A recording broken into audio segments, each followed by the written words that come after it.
हम लोग अब एक साथ हैं।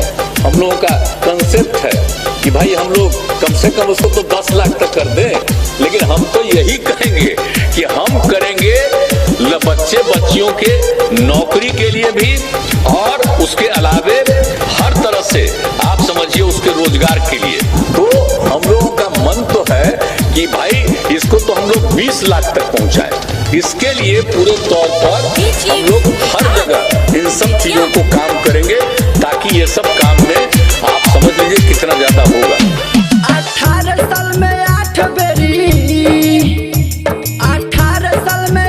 बेरी मुख्यमंत्री भइले, गजब कइले। 18 साल में 8 बेरी मुख्यमंत्री भइले, गजब कइले। पलटू चाचा पलट गइले, गजब कइले। नीतीश चाचा पलट गइले, गजब कइले। पलटू चाचा पलट गइले, गजब कइले। भारतीय जनता पार्टी ने अपना गवर्नमेंट एजेंडा तक नहीं इनको दिया, जो मेरे लिए एक ऐतराज का विषय था।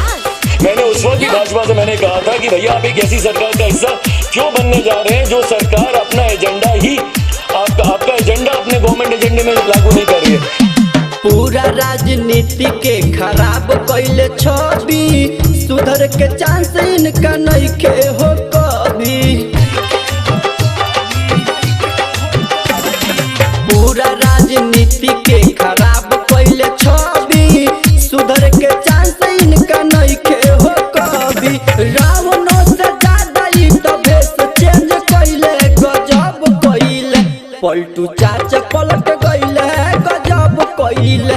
नीतीश चाचा पलट गइले, गजब कइले। पलटू चाचा पलट गइले, गजब कइले। कौन सी ऐसी बात थी जो कि मुख्यमंत्री जी ने कही और भारतीय जनता पार्टी ने नहीं मानी हो? आज ये बहाना तलाश रहे हैं। कभी चिराग पासवान को बहाना बनाते हैं, कभी बोलते हैं भैया भाजपा ने हमको अपमानित करने का काम किया।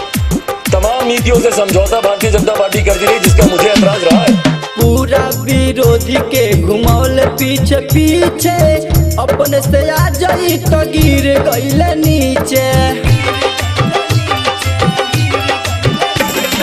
पूरा विरोधी के घुमौल पीछे पीछे, अपने से आ जाई तो गिर गइले नीचे। भाजपा के साथ खेला गजब ही खेलले, गजब कइले।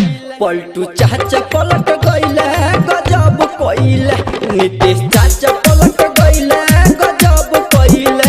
पलटू चाचा पलट गइले, गजब कइले। जय माता दी डिजिटल रिकॉर्डिंग स्टूडियो, डुमरी चौक।